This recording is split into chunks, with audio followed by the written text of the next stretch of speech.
Good evening and welcome to the 18th edition of SEC Live from SEC at the Voice of College Football from yours truly, Jackson Johnson, and here with a special guest from Daily Wire's Crain Company, the one and only himself, Jay Crain, as we'll be going over the title favorites in the SEC, and we go over a little bit of the SEC bowl game outlook. And let me tell you something, folks, it's going to be in for a wild ride. How you doing tonight, good buddy? Man, doing fantastic. Appreciate you having me. Just excited to get these games going. Obviously, there's a lot of talk about who got in, who didn't get in. And it's interesting, of course. But, at the end of the day, we know the teams that are going to be playing. And, man, I'm kind of excited to see how some teams respond.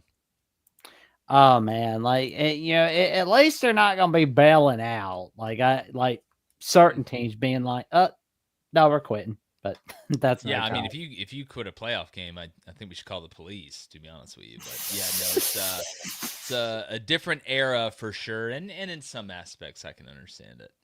Oh, that's true, man. It's always good to kind of take a bite out of Disney's pocketbooks, but that's no time for another day. But alrighty, so the SEC teams that are in the playoffs, we've got the Georgia Bulldogs, we've got the Texas A&M Aggies, the Ole Miss Rebels, the Oklahoma Sooners, and the Alabama Crimson Tide. Out of all those five teams that are in there, right? I mean, somebody's getting eliminated from Alabama, Oklahoma out of the first round, obviously. Who in your mind is most likely to get the national title, and who is like just rank them from 1 to 5, 1 being the best, 5 being the worst? Who is gonna have the best road ahead of them, and who's got the worst road ahead?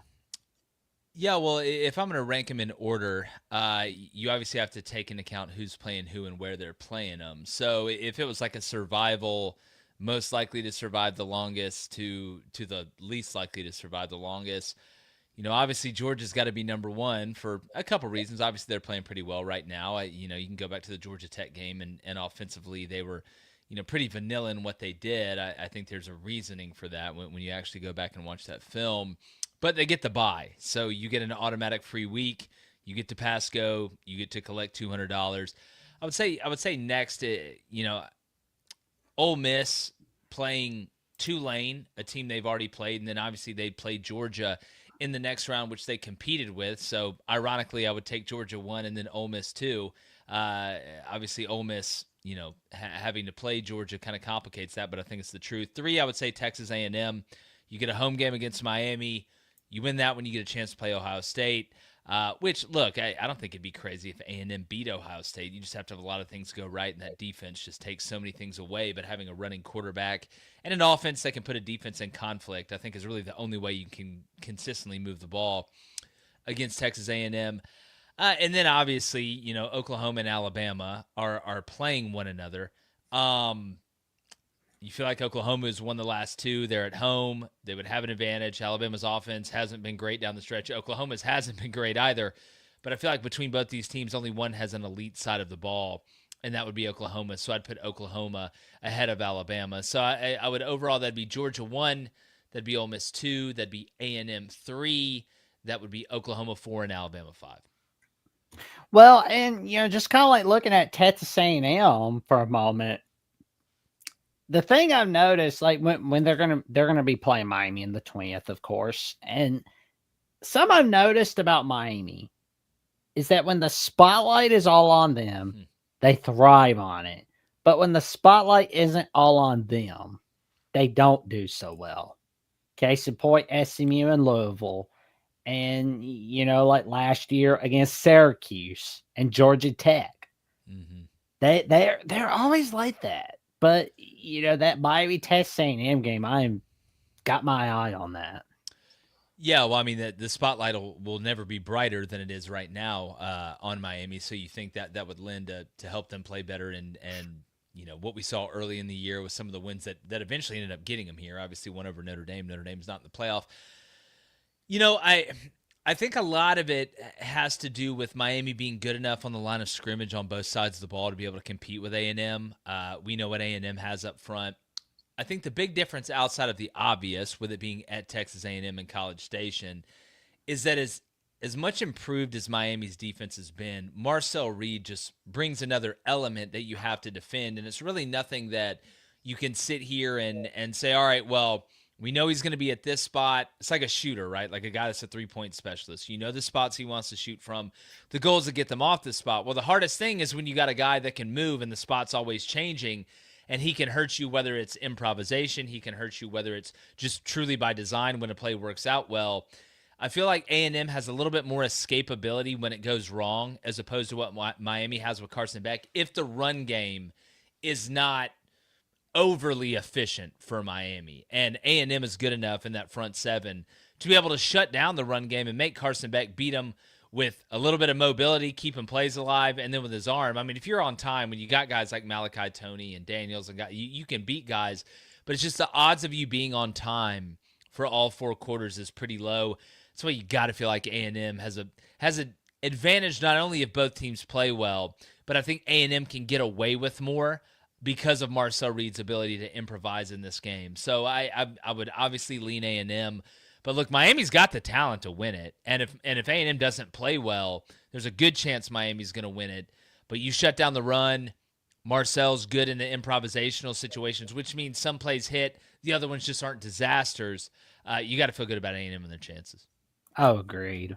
Agreed. I mean, it's like for me, it's a toss up, but I will say it'll be a fun ride keeping an eye on Miami and Texas A&M, and just kind of like looking at the rest of these bowl games. Like I noticed that like Virginia, the ACC title runner up, going up against the Missouri Tigers in the Gator Bowl, and we see LSU and Houston in the Texas Bowl, Tennessee, Illinois in the Mississippi Bowl, the ReliaQuest Bowl, and the Cheez-It Citrus Bowl.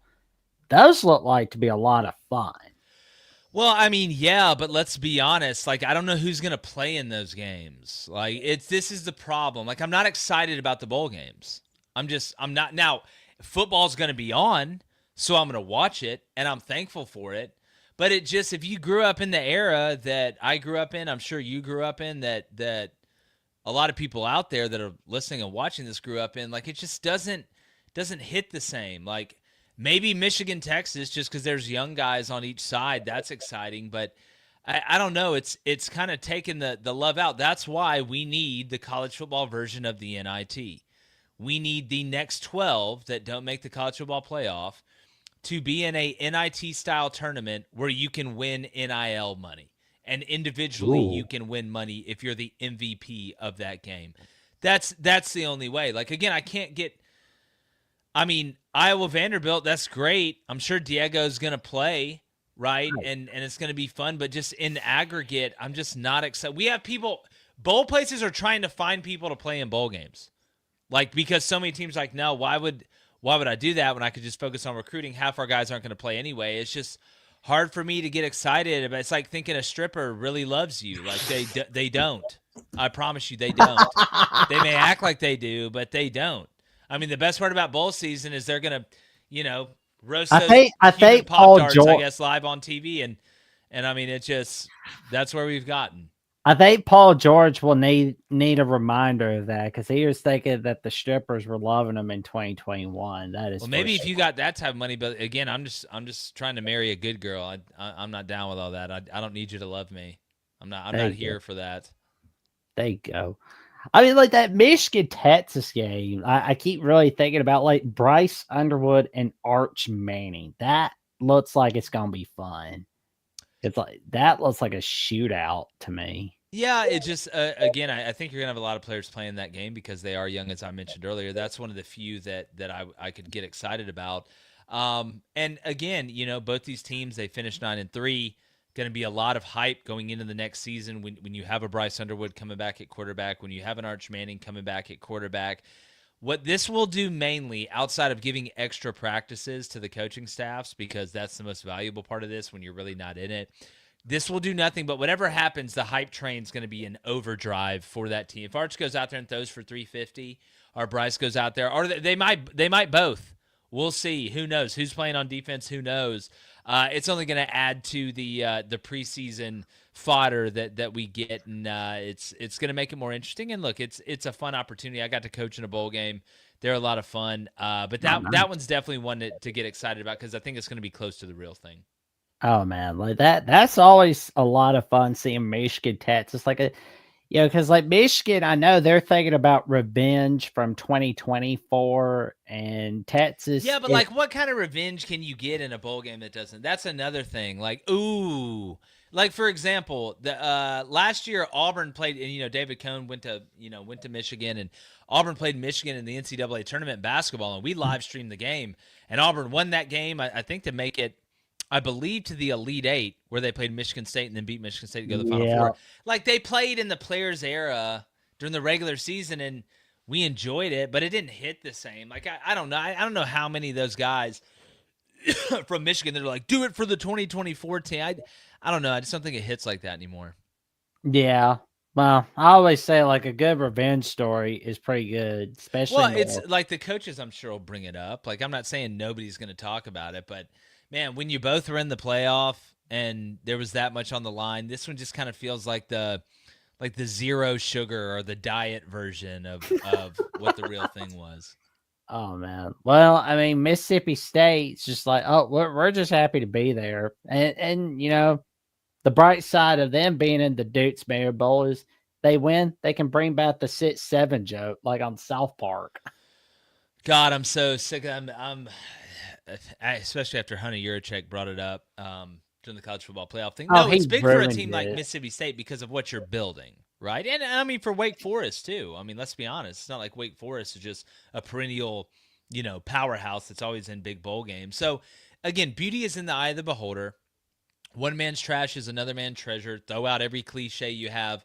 Again, those extra practices. It's stealing is what it is for a young team. And Jeff Levy's going to use that to his advantage, regardless of how screwed up the calendar is and the portal window and all that stuff. But no, good for Mississippi State. I'm excited for Jeff and those guys to get in the crack at it. Oh man, like because if they could make a jump, but how big of a jump could they make 2026? And it's funny though, Look, like that. Indiana's the number one overall seed, and Vandy's, got a really good gripe to make the college football playoff. Like at this point, nothing would shock me if Bishop Sycamore came up in the league next year and was in the playoff. Nothing would shock me. We live in a world where James Madison and Tulane are in a 12-team playoff. As Oh man. asinine as that is, nothing would surprise me. I wouldn't be surprised if Iraq State was in the playoff next year somehow. Oh Lord, like if Alabama, like I wish Alabama, Miami, Notre Dame had come together and just been like, wait a minute, why are we mad at one another? We should be mad at James Well, that's what I've been Madison. saying. Like, if you really want to push your anger towards somebody, well, why do we have a system that has automatic bids at all? At all? Like, what are we doing? Like, it's not like an 8-5 team is going to make the 12-team playoff. People are like, oh well, these brands. If we just took the 12 best teams, like this, no, it's not a crazy thing. In reality, what we need to do is this: there needs to be 14 spots. There needs to be no automatic bids, and at the end of the year, out of those 14, the top 10 are locked in to a 12-team playoff. Ooh. 11 will play 14, 12 will play 13 in play-in games. Whoever wins those playing games will become the 11th and the 12th seed, and then we will have the 12-team tournament with the same format. But that's not what we do because we overthink everything. We try and do too much. We, as the kids say, we reach. We reach. And now you look up, and it's not James Madison or Tulane's fault, but they're not two of the top 12 teams in the country. Not even close. But, I mean, this is us. What's that show with Mandy Moore in it? Like the This Is Us, where something crazy happens, like every Oh, single show. Like that's it's This Is Us, and it sucks, and we need new leadership. But at the yeah. end of the day, a lot of it's so baked in, man. I don't, I don't know how much is really going to change. Well, there's gonna be something for sure, but you know, now that we're looking at the 12-team playoff, just looking at the bracket, see what things are looking like. I'm gonna go ahead and pull up this bracket right quick, and just kind of like looking at where we're at. What is your national championship like? What do you think it looks like? Well, I can only tell you where I'm leaning right now. You're gonna have to wait till Wednesday on Crain Company to see my Ooh. actual prediction. But I mean, overall, when you look at the path, and again, even having two group of fives in here, I still think it's a lot more wide open than some people are letting on. Man, I just look at it and I think Ohio State is going to find a way back in the national title game. I really believe that. And to be honest with you, I think there is a decent chance, a beyond decent chance, that we end up with Ohio State and Texas Tech in the national title game. Ooh. That looks like a pretty interesting national And if title you're right Ohio State, that is a dream scenario for you. Not a knock on Texas Tech.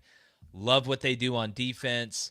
Morton, he's got to start becoming him, and it needs to happen quickly.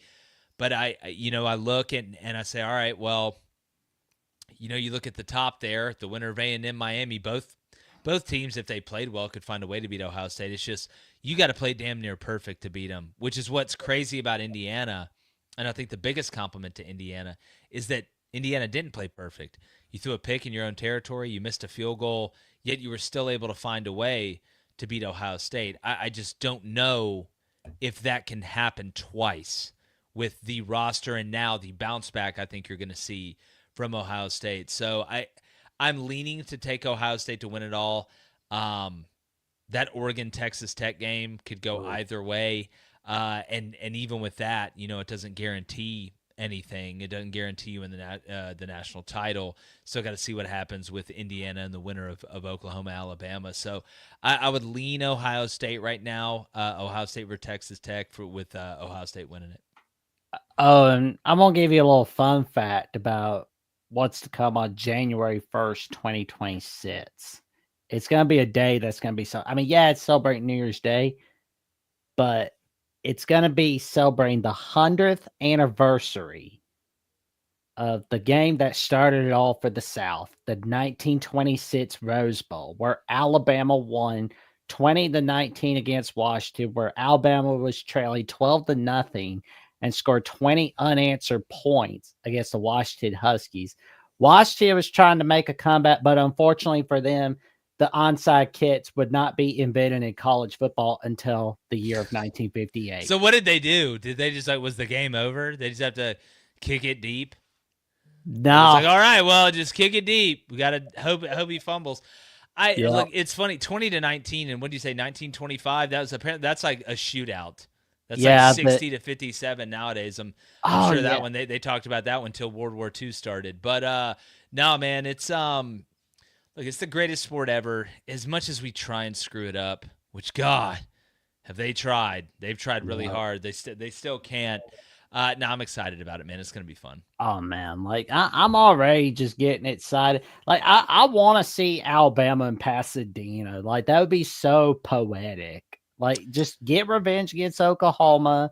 See if you can upset Indiana, especially on January 1st, 2026. Yeah, I mean, look, at the end of the day, it's the Washington fans will still be pissed, I guess. Yeah, no doubt about it. Because it's like, no, our ancestors lost this game. Yeah, it's like my great grandfather ran for 46 yards, which set the record in the Rose Bowl back then. No And doubt. they always got crazy nicknames, like it's like jumping Jack Gillinsworth. Oh yeah, You know? Johnny Matt Brown was in that Yeah, and lineup. you're like cockeyed Tony. He had a great could see both end zones at the same time from the sideline. It's amazing.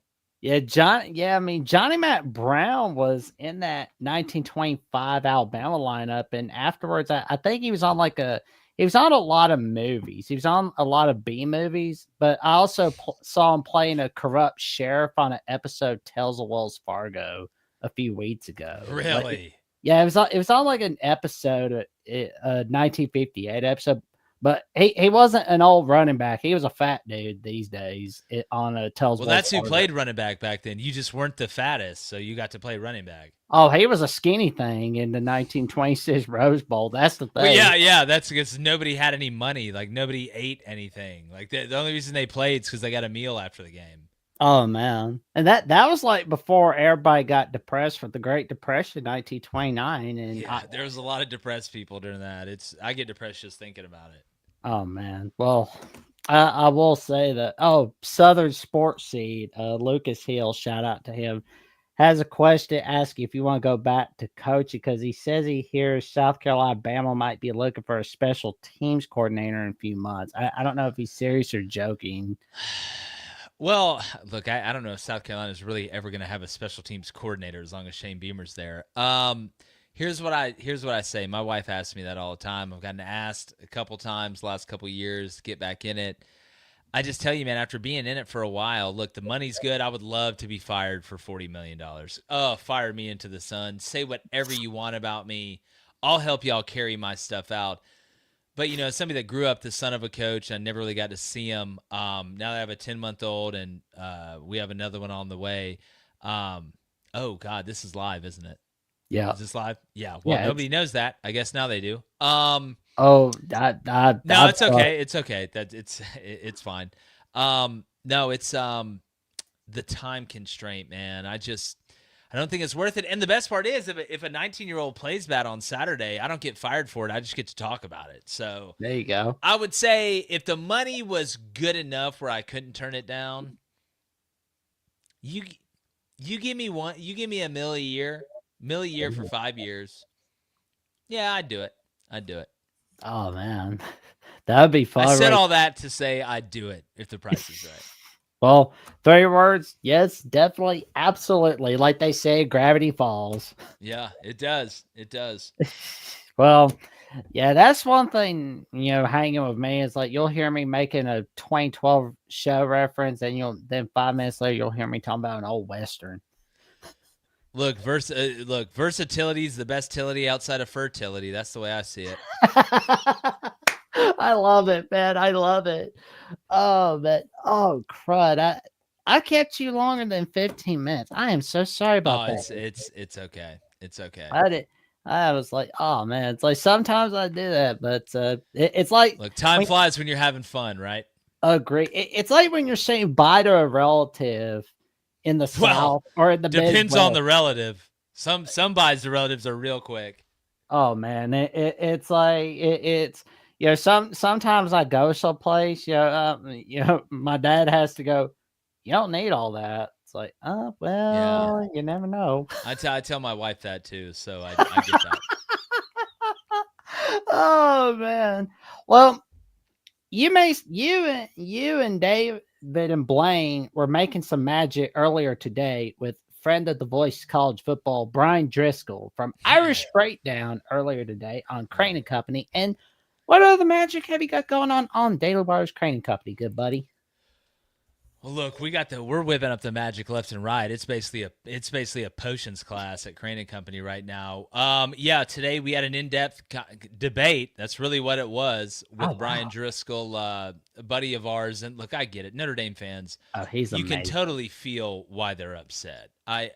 The way you got strung along, that's the biggest problem I have with it. But at the end of the day, between Alabama, Notre Dame, and Miami, if only two of those three were going to make it, the committee I think did the right thing. I think it should have been Alabama and Miami. Our system is so ridiculous, and you brought up the point earlier, and you're right.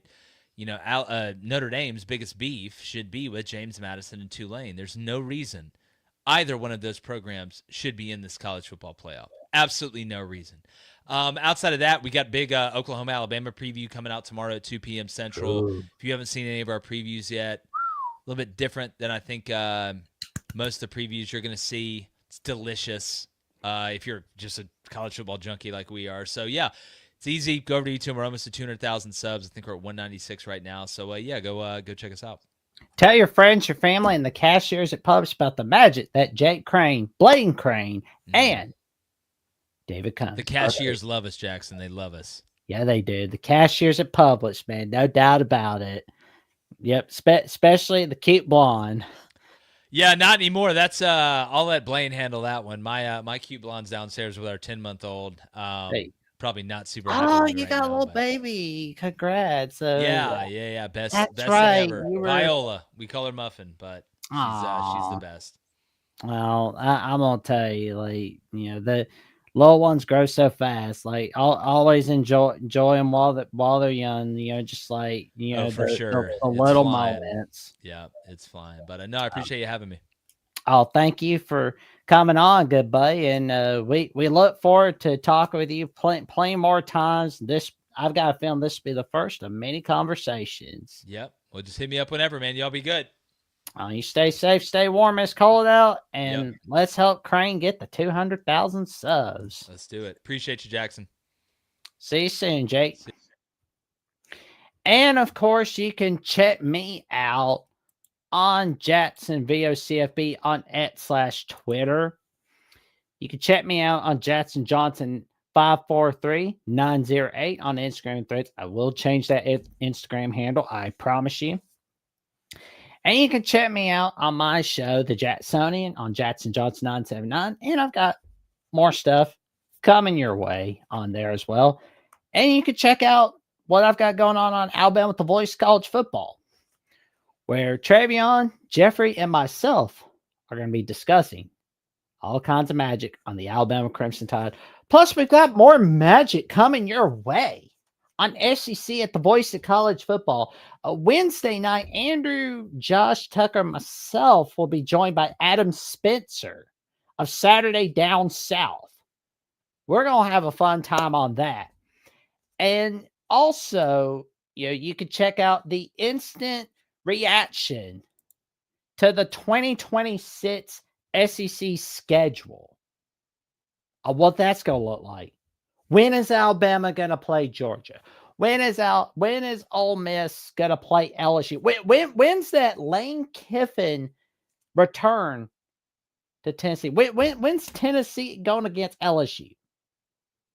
You're going to find it all right here, 6:30 p.m.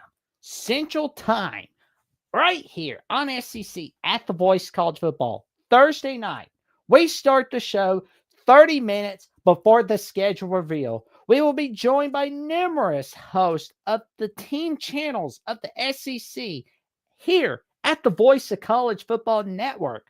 You're going to see a lot of them. A lot of them. You're going to find them all. We've got more magic coming your way. We're going to be filming bowl previews, playoff previews. We've got them coming to you on SEC at the Voice College Football. And if there's a guest you would like to see coming here on SEC at the Voice College Football, let us know. Let us know who you would like to see, and we will do everything in our power to reach out to those people. And with that being said, we will see you Wednesday night, all right here on SEC at the Voice College Football, 7 p.m. Central. Book it on your calendars. Book it on your phones, your laptops, your desktops, all over. And like, comment, subscribe, click on the notification bell so you never miss no video whatsoever. And we will be seeing y'all soon. Stay safe, stay warm. It's cold out on a Monday night. College football is even more exciting when you've got some action on the line, and the games are even better when you're cashing in. And the Voice of College Football is the place to be to get the greatest value. Start with my picks. 75% against the money line, 58% against the spread, and I've got a 40-plus year track record. 11-0 in the college football playoff for me last year against the money line, 8-3 against the spread. And I'm just the warm-up act. Steve Merrill of Wager Talk is our ace in the hole, show stopper. 7 years with the Voice of College Football, over 30 years in the industry. Steve gives us analysis on all the big games, but you can't miss Steve's weekly under-the-radar pick. 28-12 against the spread the last 3 years. You also get picks from some of our top analysts here at the Voice of College Football, including Corey Bratta, Matt Zemek, and Steve Dace. Check out those numbers. Become a YouTube or Patreon member for just $99 per month. Go to the main channel on YouTube, click join, and then select the betting tier. Do the same thing on Patreon. Make 2025 a winner now.